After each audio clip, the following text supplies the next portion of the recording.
Welcome back to session 22 of GED Advanced Graphs and Functions. Every graph tells a story. It shows where a quantity rises, where it falls, where it stays flat, and where it reaches its highest and lowest points. Today we learn to read that story with confidence. Let's begin slowly. Before anything else, read the title and both axis labels. They tell you exactly what the graph compares. The x-axis might be time, and the y-axis might be distance, or money, or temperature. You cannot understand a graph story until you know what each axis measures. Labels first, always. Next, check the scale on each axis. Grid squares do not always count by 1. They might count by 2, 5, 10, or more. So look at the numbers on the axes to see how much each square is worth. Misreading the scale is one of the most common graph mistakes, so slow down and check it. Now read the shape. Where the graph goes up, the quantity is increasing. Where it goes down, it is decreasing. And where it's flat and horizontal, the quantity is not changing at all. Steeper sections mean faster change. The direction of the line at every part is a sentence in the story. Here's a classic question. On a distance time graph, the line is flat from 2 p.m. to 3 p.m. What happened? Step 1. Read the axes. X is time, Y is distance. Step 2. A flat line means the Y value, distance, does not change. Step 3.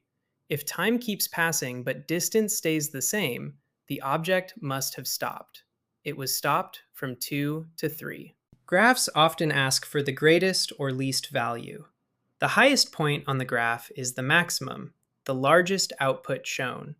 The lowest point is the minimum, the smallest output. Read straight across to the y-axis to get the value, and note the x value where it happens. Maximum and minimum answer how much and when. Finish every interpretation with units. Do not just say, it went up. Say, the distance increased by 10 miles over 2 hours. The units turn a vague description into a precise, correct answer.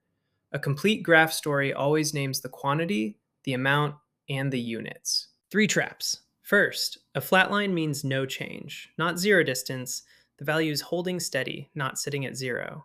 Second, never ignore the axis scale. Third, do not describe a graph without units. Read carefully and let the graph speak clearly. Let's lock it in. To read a graph story, start with the labels and the scale. Then describe each part. Rising means increasing.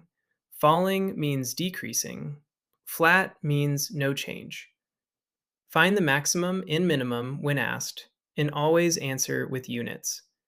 Now graphs will speak clearly to you. Wonderful work today. You can now read the story behind almost any graph. Your mastery check is the 10 practice questions for this session. For each one, read the labels and scale, describe the shape, and answer with units. To read the full lesson notes and practice more GED graphs and functions questions, visit the course page at www.bridgetoexam.com. I will see you in session 23, where we cover test day graph strategy and answer choice traps. Keep going. You are doing great.